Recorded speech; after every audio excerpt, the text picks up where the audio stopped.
Look, I know y'all got the same question. When will it be legal to cough again? Holding in all these coughs got my throat feeling all raw. No homo. I feel like I'm holding in farts on a first date. Do y'all remember when we could cough freely? Now I feel like I'm holding coughs like R. Kelly hiding in the closet at a Girl Scout cookie convention.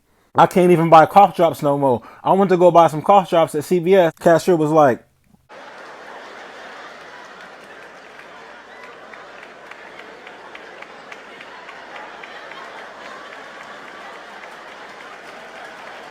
so I don't know. I think I may have to take that vaccine. Nigga, please. Introducing the tasty new breakfast cereal that's so nutty and crunchy.